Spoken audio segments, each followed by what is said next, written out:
Somos el equipo INSAI. Les vamos a presentar lo que es el modelo cognitivo-conductual.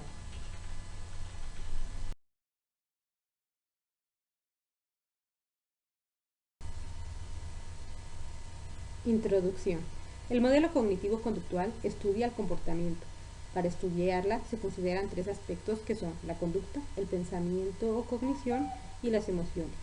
El modelo cognitivo-conductual se basa en la teoría del aprendizaje, estudiando determinadas conductas durante la infancia y la adolescencia. Cada persona es un individuo independiente de otro, por lo que los comportamientos son de igual manera diferentes. Y para esto existen tratamientos adecuados para cada paciente. Los pilares del modelo cognitivo-conductual son el condicionamiento clásico, que hace referencia a los estímulos, el condicionamiento operante, donde se surge de una acción posterior a un resultado positivo, mejorando el aprendizaje y el comportamiento. El aprendizaje observacional, donde las conductas se aprenden a través de la observación.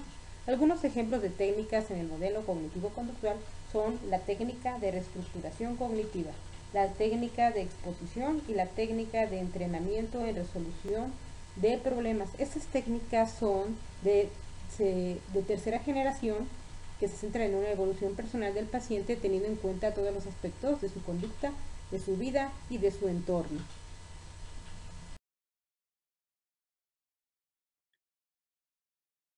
Fundamentación teórica. La terapia cognitivo-conductual posee cuatro pilares teóricos básicos: aprendizaje clásico, aprendizaje operante, aprendizaje social y aprendizaje cognitivo.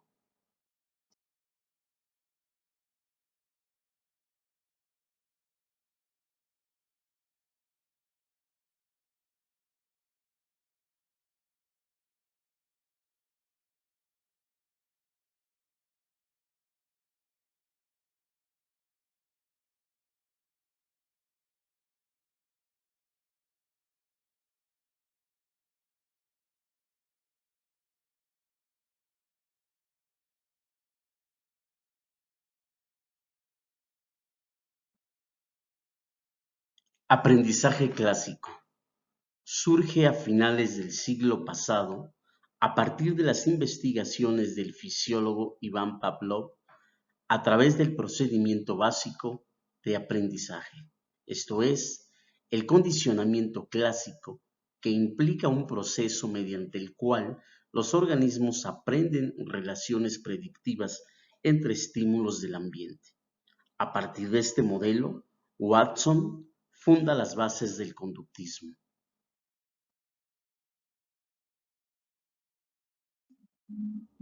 Aprendizaje operante. En los albores de 1930, Skinner plantea la existencia de otro tipo de aprendizaje, esto es, el condicionamiento instrumental u operante, proceso mediante el cual los comportamientos se adquieren, mantienen o extinguen en función de las consecuencias que le siguen y de los reforzadores y castigos, tanto negativos como positivos.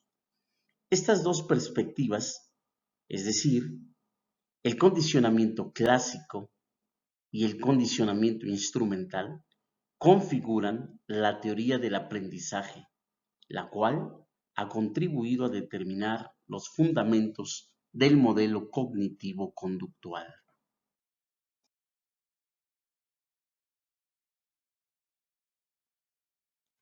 Aprendizaje social. En los albores de la década de 1960, Albert Bandura formuló diversas hipótesis sobre la base del aprendizaje imitado, conformando la teoría del aprendizaje social, que sostiene que el aprendizaje no solo se produce por medio de la experiencia directa y personal, sino también a partir de la observación del comportamiento de otras personas, así como la información recibida por medio de símbolos verbales o visuales. Aprendizaje cognitivo. Tanto la terapia cognitiva como la terapia racional emotiva hacen hincapié en la incidencia que el pensamiento ejerce sobre las emociones. Este aprendizaje determina el comportamiento a partir de elementos racionales, creencias, supuestos y reglas o perspectivas que las personas tienen de las cosas. Esto es, un comportamiento basado en el aprendizaje contextualizado por elementos cognitivos o racionales. Desde esta perspectiva, podemos decir que las variables cognitivas de este modelo se agrupan en dos categorías fundamentales. Por un lado, las estructuras mentales, que hacen referencia a los procesos y estrategias cognitivas empleadas para resolver tareas. Y por otro lado, a las funciones mentales superiores, como la memoria o el lenguaje, las representaciones en sus distintas fases en el procesamiento de la información.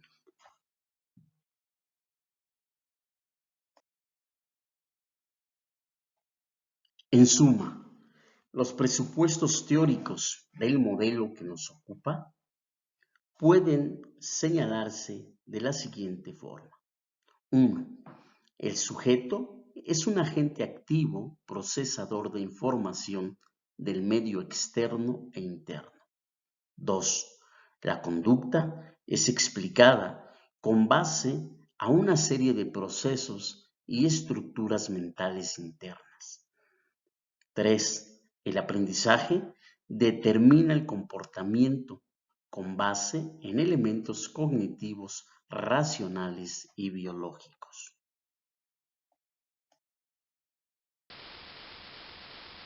Representantes del modelo cognitivo-conductual.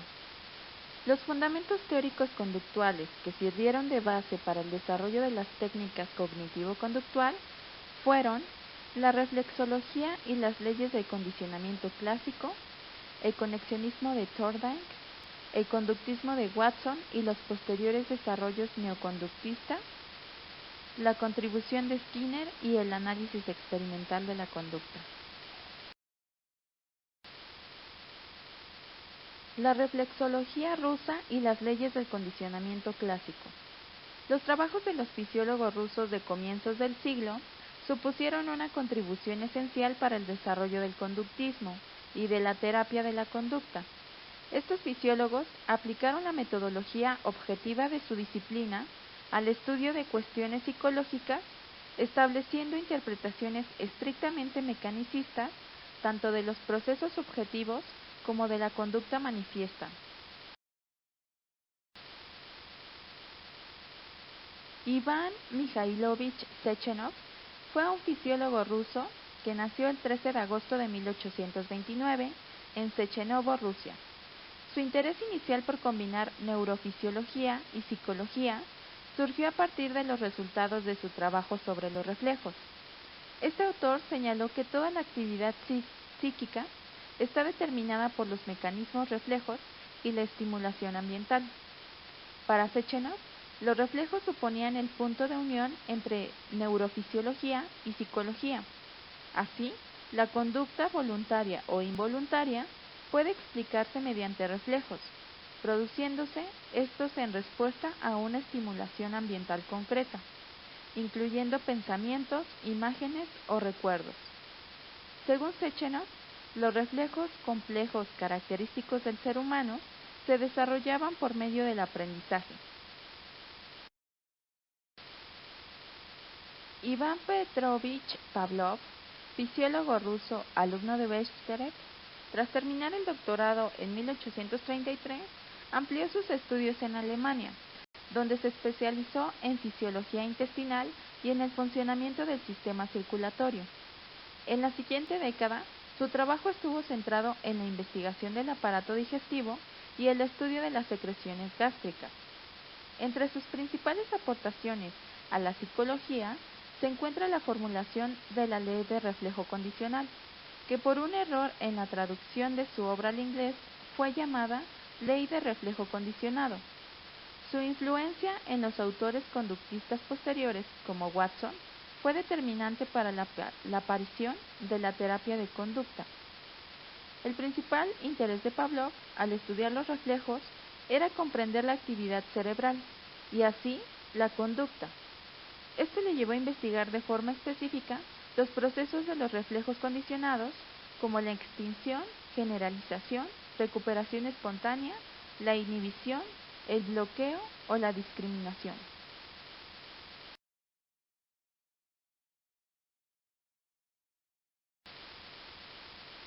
Vladimir Bechterev fue un neurólogo, neurofisiólogo y psiquiatra ruso.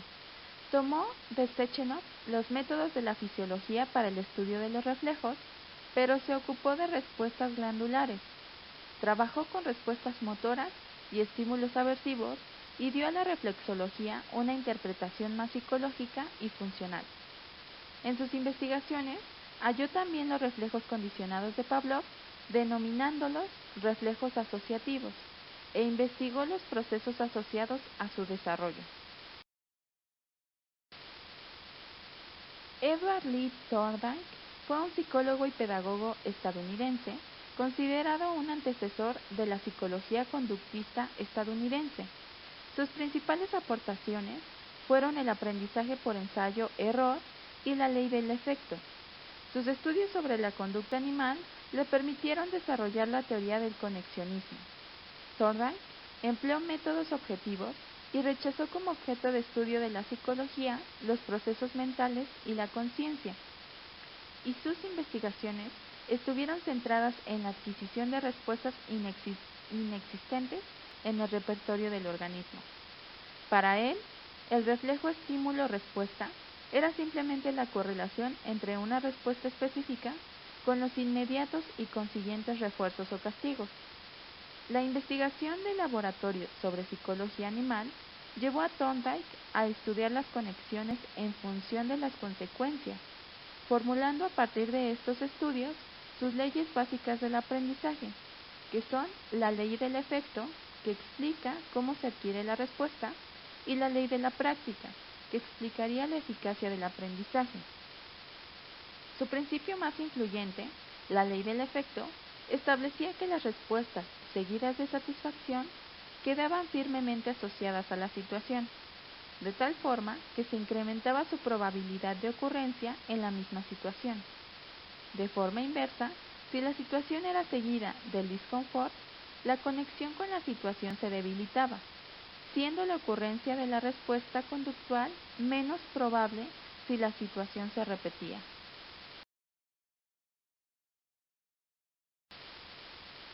El conductismo de Watson. John Brodus Watson ha sido uno de los psicólogos americanos más importantes del siglo XX. Fundador de la escuela conductista, su convencimiento de que los contenidos de la mente y la ciencia no podían someterse a ningún análisis objetivo, le llevó a proclamar la conducta manifiesta como el objetivo único de estudio de la psicología.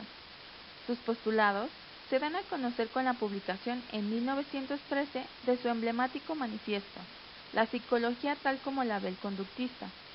En 1914 publicó El conductismo, una introducción a la psicología comparativa, donde postulaba la observación directa como único procedimiento de identificación de conexiones entre la conducta y la fisiología subyacente. Watson rechazó de forma expresa y contundente el estudio del pensamiento, que era el principal objeto de investigación de los dos enfoques dominantes en psicología, y aunque estuvo muy influido por los psicólogos rusos, a diferencia de estos, no restringió el estudio de la conducta a las respuestas fisiológicas, es más, quiso obviarlas. Para Watson, la psicología debía ser una disciplina totalmente objetiva, dedicada a la predicción y control de la conducta. Los principales principios del conductismo eran los siguientes. 1. El objeto de estudio de la psicología es la conducta manifiesta. Para Watson, la conciencia no era sino un sustituto del concepto religioso del alma, sin ninguna posibilidad de acercamiento científico. Por tanto, lo rechazaba enérgicamente. 2. La metodología de la experimentación animal como método objetivo debe ser el método de investigación de la psicología. 3. El conductismo supone una ruptura radical con las corrientes psicológicas tradicionales que no describen la conducta en términos de conductas directamente observables. Y 4. La conducta se explica en términos de condicionamiento clásico pavloviano de los reflejos estímulo-respuesta del sistema nervioso del individuo. El neoconductismo. Edwin Guthrie fue un psicólogo estadounidense que nació en la ciudad de Lincoln, Nebraska. Es considerado el neoconductista más ortodoxo. Este autor llevó a sus máximos extremos el principio de contigüidad, según el cual el aprendizaje solo requiere el emparejamiento de un estímulo con una respuesta. De forma similar a un método de aproximaciones sucesivas, Guthrie manejaba la presentación del estímulo que provoca respuestas no deseadas. La presentación se hace progresivamente para prevenir la respuesta.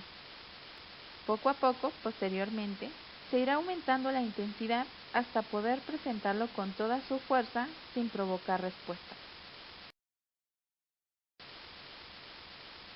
Clark Leonard Hall fue un influyente psicólogo estadounidense que se propuso comprender el aprendizaje y la motivación a través de leyes científicas del comportamiento. Hall fue el más ambicioso al plantear la construcción de una teoría formal de la conducta.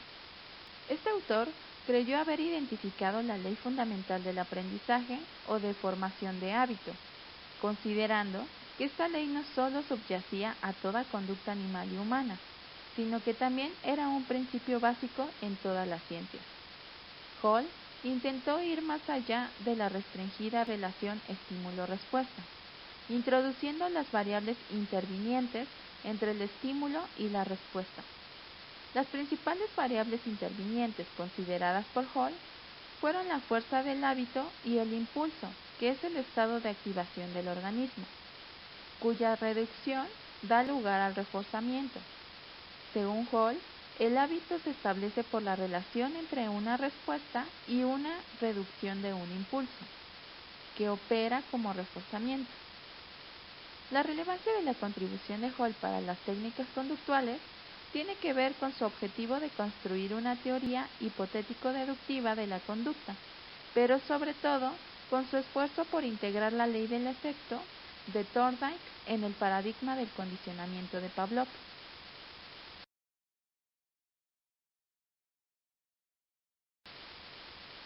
Orval Hobart Mower nació en la ciudad de Unionville, estado de Missouri, Estados Unidos, en el año de 1907. Mower intentó integrar las aportaciones de Pavlov, Thorndike y Hull para el estudio del aprendizaje de las reacciones emocionales, pero pronto detectó la insuficiencia de estas aportaciones para explicar las respuestas con consecuencias aversivas, en particular el aprendizaje de la evitación. A partir de estas observaciones, formula en 1947 la teoría de los dos factores o teoría bifactorial del reforzamiento, que mantiene la existencia de dos tipos de aprendizaje: el aprendizaje de señales por contigüidad y el aprendizaje de soluciones por reforzamiento.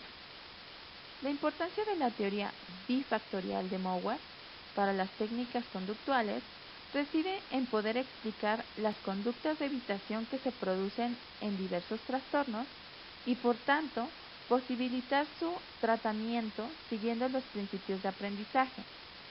En el ámbito aplicado, son de destacar los trabajos de Mower y Mower 1938 en el tratamiento de la enuresis, tanto por su conceptualización del trastorno en términos de condicionamiento, como por el diseño del instrumental y del procedimiento de intervención, que en la actualidad permanece gracias a su demostrada eficacia.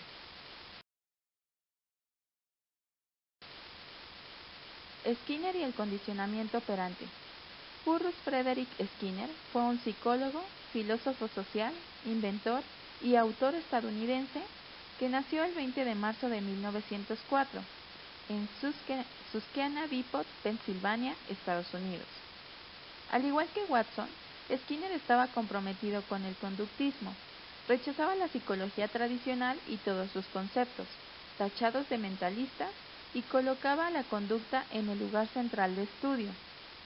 Partió del interés, al igual de Hall y Mauer, por estudiar la relación entre los paradigmas de Pavlov y Thorndike, planteando la existencia de dos tipos de condicionamiento en función del tipo de respuesta implicada en cada uno, respondiente y operante.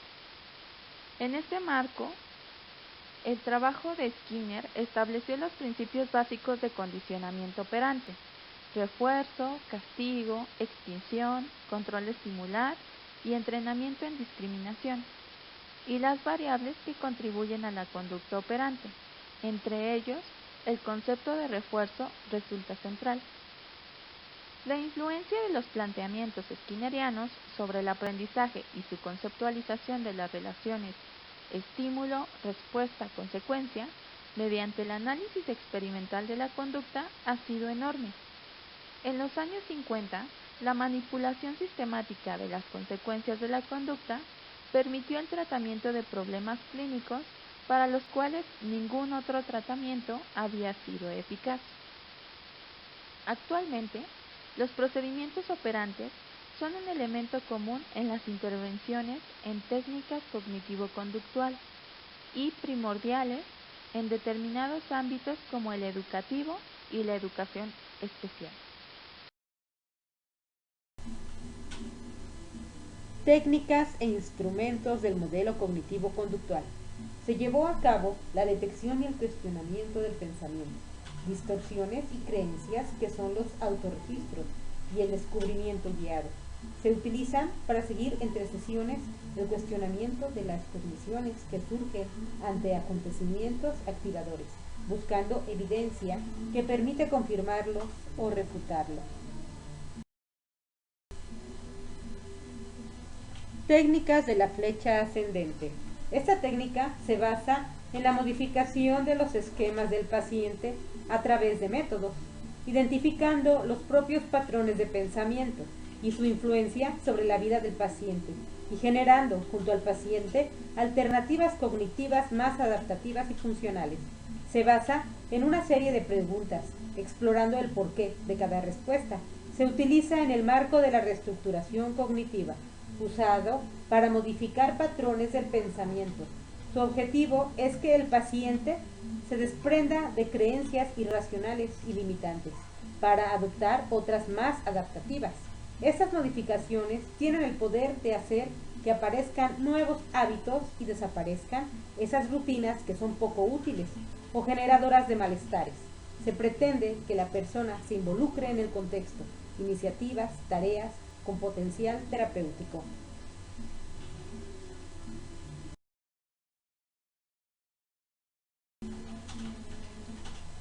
Inoculación de estrés. Una técnica del modelo cognitivo-conductual. Es un instrumento que se basa en la preparación del sujeto para hacer frente a las posibles situaciones de estrés. En ella se pretende, en primer lugar, ayudar al paciente a entender cómo le puede afectar el estrés y cómo puede hacerle frente, para posteriormente enseñar diferentes técnicas cognitivo-conductuales. Este procedimiento lo desarrolló el psicólogo canadiense Donald Meichenbaum para reducir el estrés. Implica la adquisición de destreza de afrontamiento y ensayo de las mismas.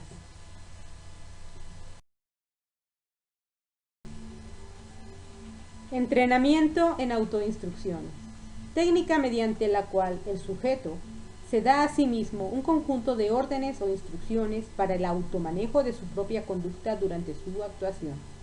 El objetivo es enseñarle al sujeto a una rápida y eficaz forma de actuación para lograr el éxito en una determinada conducta, ante la que está teniendo problemas o le resulta muy difícil o incluso imposible realizarla.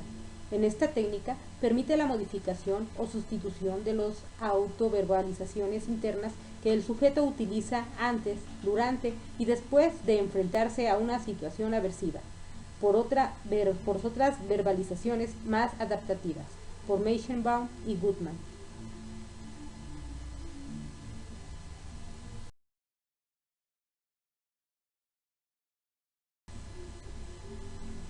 Entrenamiento de resolución de problemas. Esta técnica pretende ayudar al paciente a hacer frente a determinadas situaciones que por sí mismo no son capaces de solucionar. Consta de 5 fases: orientación general hacia el problema, definición y formulación del problema, posibles soluciones al problema, toma de decisiones, puesta en práctica, sin dejarse llevar por los miedos y la ansiedad.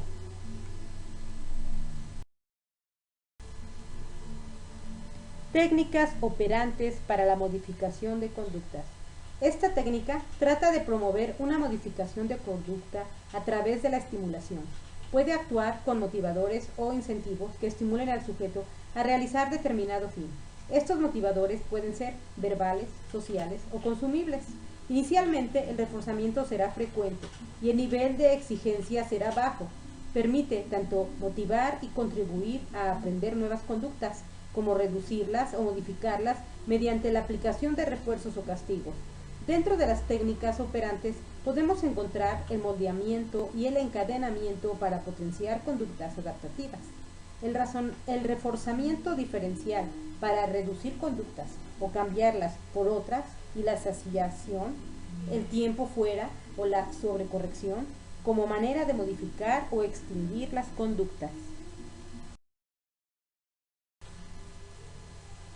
Reestructuración cognitiva. Es una técnica psicológica que se enmarca dentro de la orientación cognitivo-conductual. Este método es eficaz a la hora de tratar ansiedad, depresión y problemas de conducta. Se basa en el modelo ABC, donde A son las experiencias que tenemos, B son las cogniciones o pensamientos acerca de esta experiencia y C es cómo reaccionamos y nos sentimos con respecto a estas. Consiste en que el paciente, con ayuda del terapeuta, identifique esos pensamientos irracionales y por medio de experimentos busque alternativas racionales. Los creadores de esta terapia cognitiva racional emotiva son Beck y Ellis.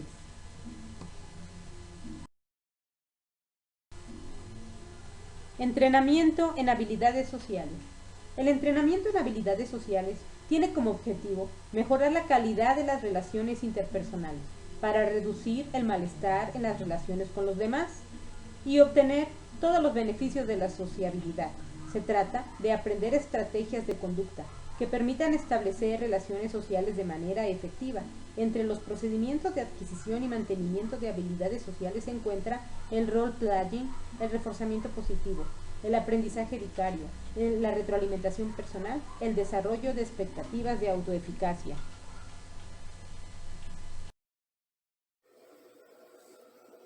Técnica de la flecha descendente, flecha ascendente. Como bien se mencionó anteriormente, esta técnica busca localizar las creencias nucleares y más profundas del sujeto.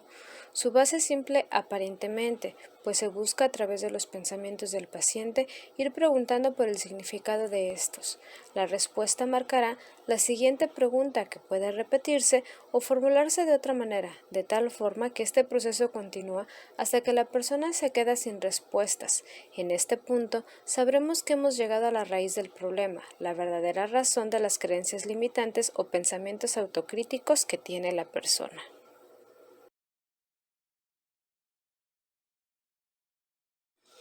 Una vez conociendo la raíz, se puede trabajar a la inversa, es decir, de forma ascendente, formando pensamientos positivos que permiten el intercambio de creencias negativas por creencias positivas del propio individuo. Al ser una técnica básica y de gran utilidad, tiende a utilizarse generalmente en algunos trastornos como la depresión mayor, los trastornos obsesivos compulsivos o trastornos de la personalidad. Esto porque gran parte del trabajo que se hace es a través de las creencias que la persona maneja con respecto a aquella conducta problema. Inoculación de estrés. Esta técnica tiene como objetivos específicos adiestrar a los pacientes para que autocontrolen pensamientos, imágenes, sentimientos y conductas a fin de facilitar interpretaciones adaptativas. Adiestrar a los pacientes en la resolución de problemas, es decir, la definición del problema, sus consecuencias, prever el problema, la toma de decisiones y la evaluación de resultados. Enseñar a los pacientes la manera de utilizar respuestas desadaptadoras como señales para poner en práctica sus repertorios de afrontamiento. ofrecer prácticas de ensayo en vivo imaginado y conductual y asignaciones graduadas in vivo cada vez más exigentes para fomentar la confianza del paciente y la utilización de sus repertorios de afrontamiento. Ayuda a los pacientes a adquirir conocimientos suficientes, comprensión de sí mismos y habilidades de afrontamiento que les faciliten mejores maneras de abordar situaciones estresantes inesperadas. De esta forma, para lograr los objetivos anteriores, la técnica constará de 3 fases. La primera es la conceptualización. Lo más importante en esta etapa es el establecimiento de una relación de colaboración con el paciente y ayudarle a comprender mejor la naturaleza del estrés y su efecto sobre la emoción y el rendimiento, reconceptualizando en términos transaccionales. La segunda fase es la adquisición de habilidades y ensayo. Los pacientes elaboran y ensayan una variedad de habilidades de afrontamiento, inicialmente en la clínica y poco a poco en vivo. La única reserva sobre esta denominación es que no debería ocultar la posibilidad de que algunos pacientes cuenten ya con sus repertorios. Así pues, la tarea del terapeuta será más bien trabajar con el paciente para eliminar aquellos factores que inhiben la puesta en marcha de las habilidades de afrontamiento con las que ya cuenta el paciente. La última fase es la aplicación y consolidación. Esta fase incluye exposiciones graduadas, tanto ensayos imaginarios y conductuales dentro de la clínica, como in vivo, es decir, la realización de experimentos personales en la vida real. En esta etapa son importantes las sesiones de refuerzo, las evaluaciones de seguimiento y la adopción de una orientación futura desde el punto de vista de la prevención de recaídas, así como la extensión de los programas de adiestramiento en el futuro. Algunos de los problemas en los que se aplica esta técnica son los problemas relacionados con la ira, con la ansiedad, con temores circunscritos como por ejemplo volar en un avión o algunas fobias, y por último todos aquellos relacionados con las reacciones generales del estrés.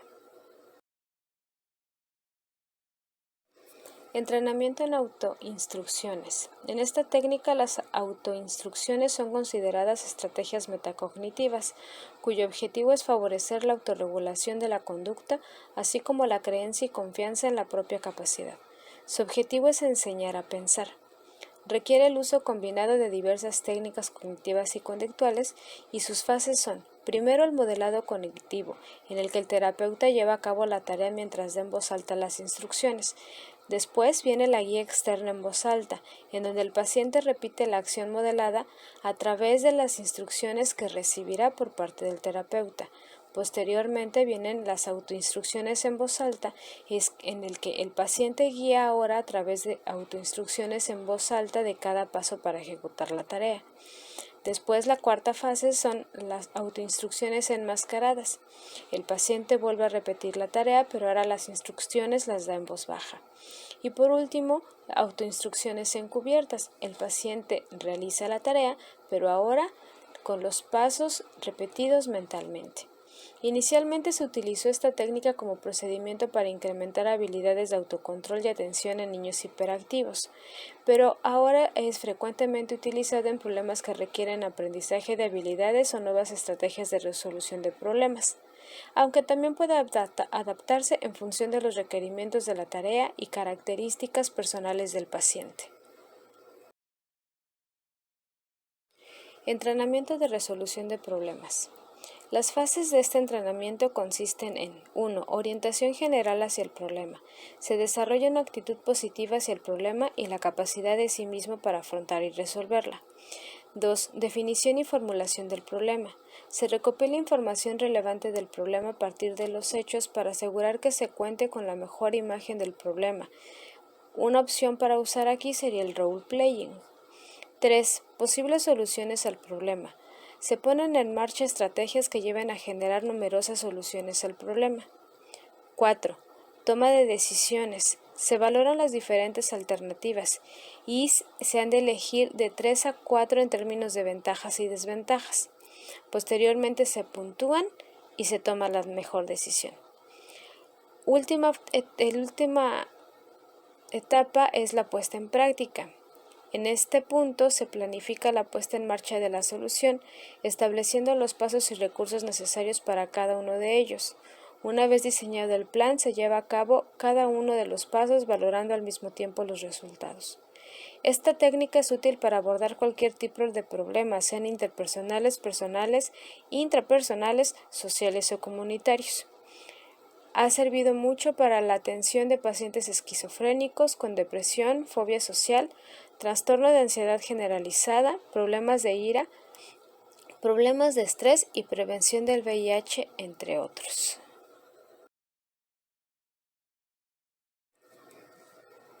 Dentro de las técnicas operantes de la modificación de las conductas tenemos primero la reestructuración cognitiva.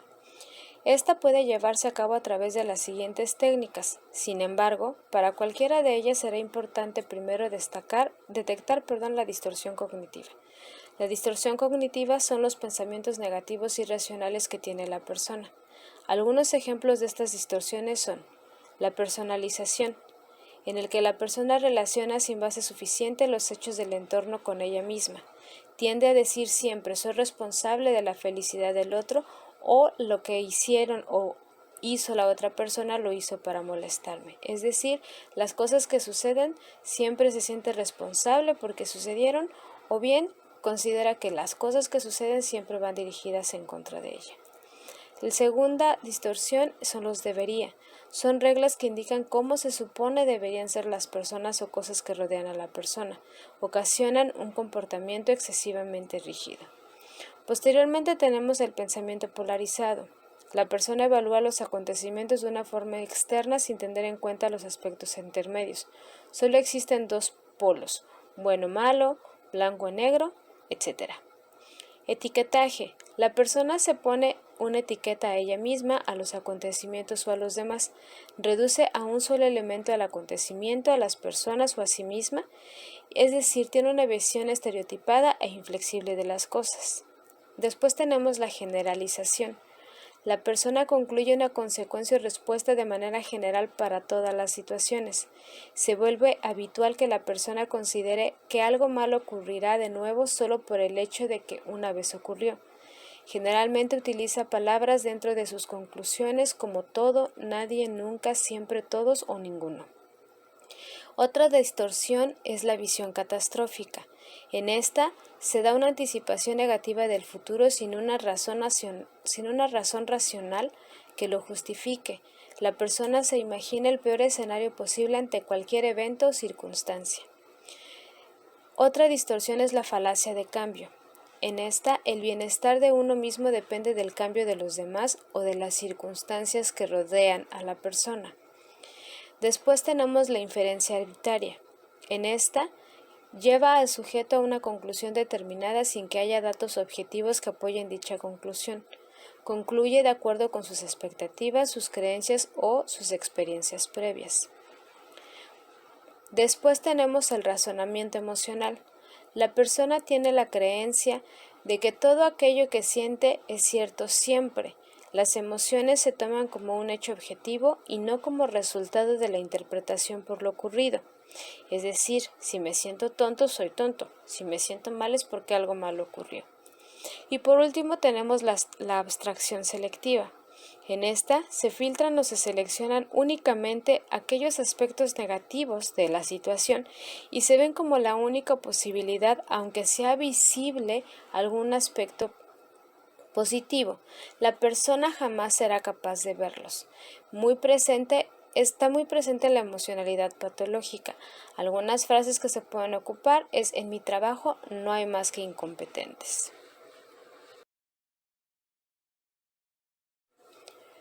Una vez detectadas las distorsiones cognitivas, se podrán aplicar algunas de las siguientes tres técnicas.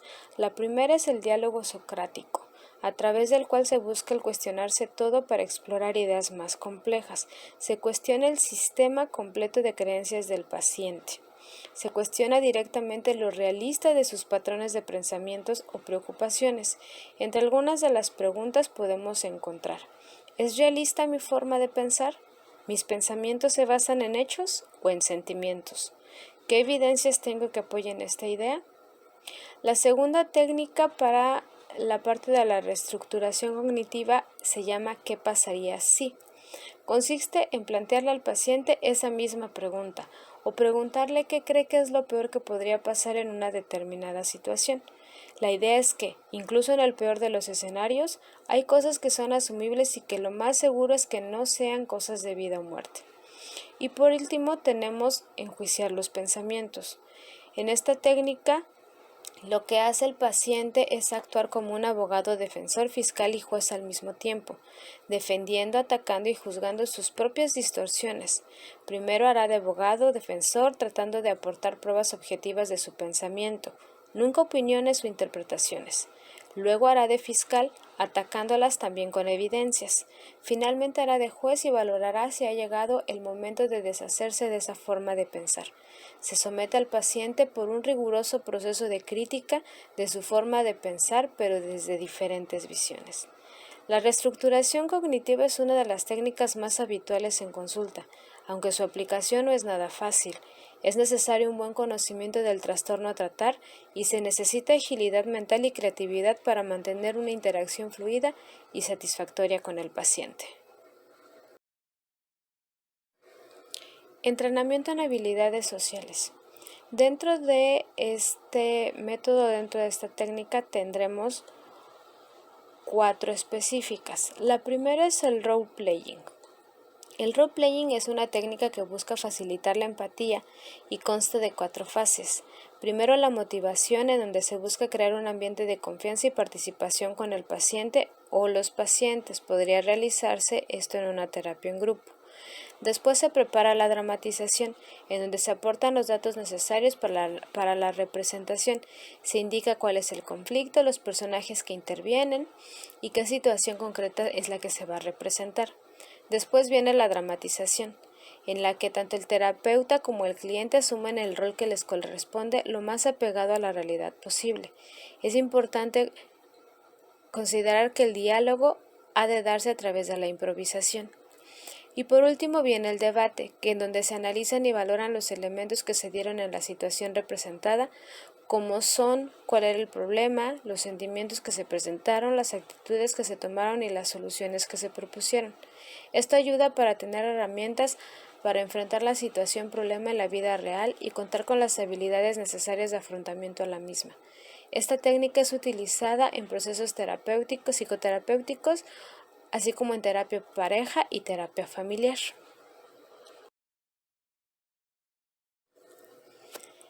Después tenemos el reforzamiento positivo.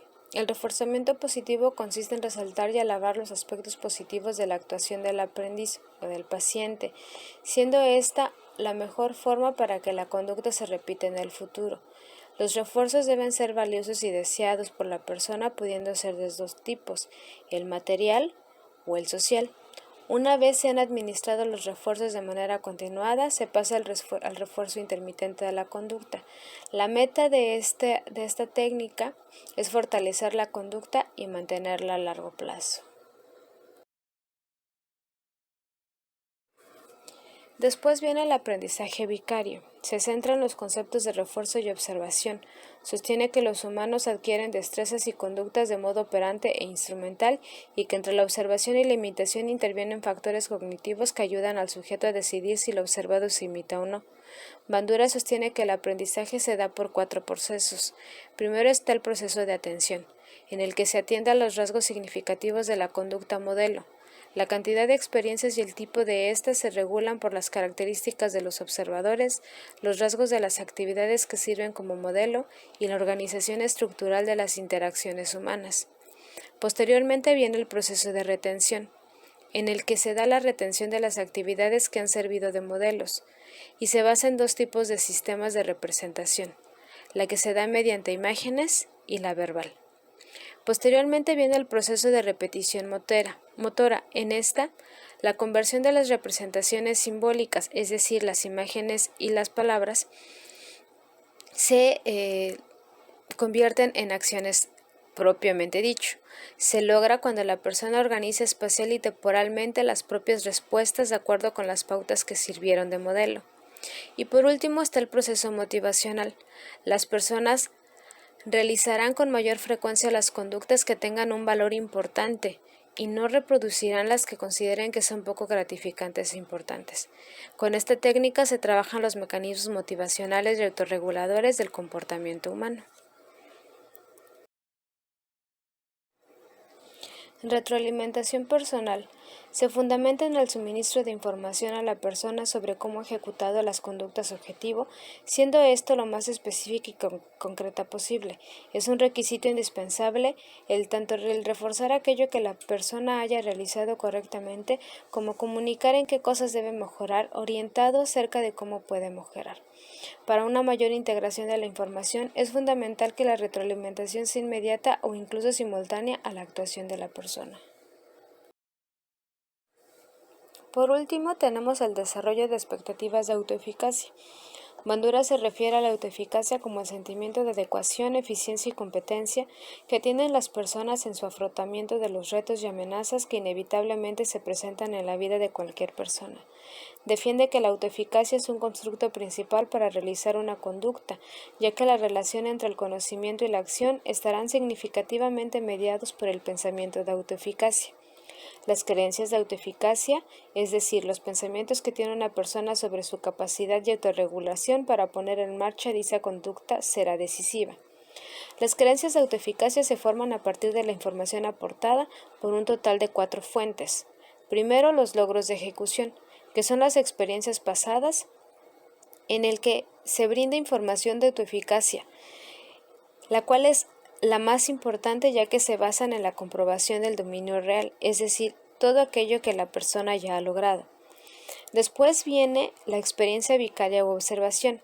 El modelado es importante ya que al ver o imaginar a otras personas ejecutar exitosamente ciertas actividades, una persona puede llegar a creer que él mismo posee las capacidades suficientes para desempeñarse con igual éxito. La tercera fuente es la persuasión verbal, que es otra muy importante, especialmente en aquellas personas que ya disponen de un nivel elevado de autoeficacia y que necesitan solamente un pequeño empujón para realizar un esfuerzo extra y lograr el éxito. La última fuente es el estado fisiológico del individuo. Las personas tienden a interpretar los estados elevados de ansiedad como signos de vulnerabilidad y como indicadores de bajo rendimiento. El humor y los estados emocionales también van a tener impacto en cómo uno va a interpretar las experiencias, es decir, a un mejor estado fisiológico, una mejor creencia de autoeficacia. Conclusiones. Como hemos podido observar durante la presentación, el modelo cognitivo-conductual ofrece una gran variedad de técnicas que, si bien se basan en el análisis de la conducta observable como base de acuerdo a las características del conductismo, empieza a considerar dentro de su evaluación e intervención características subjetivas del individuo. Siendo parte del condicionamiento operante, sostiene que la conciencia es necesaria para que se produzca el aprendizaje y es la responsable de cualquier cambio que ocurra en la conducta en la situación de condicionamiento. Describe la relación entre los eventos conductuales y ambientales que influyen en la conducta.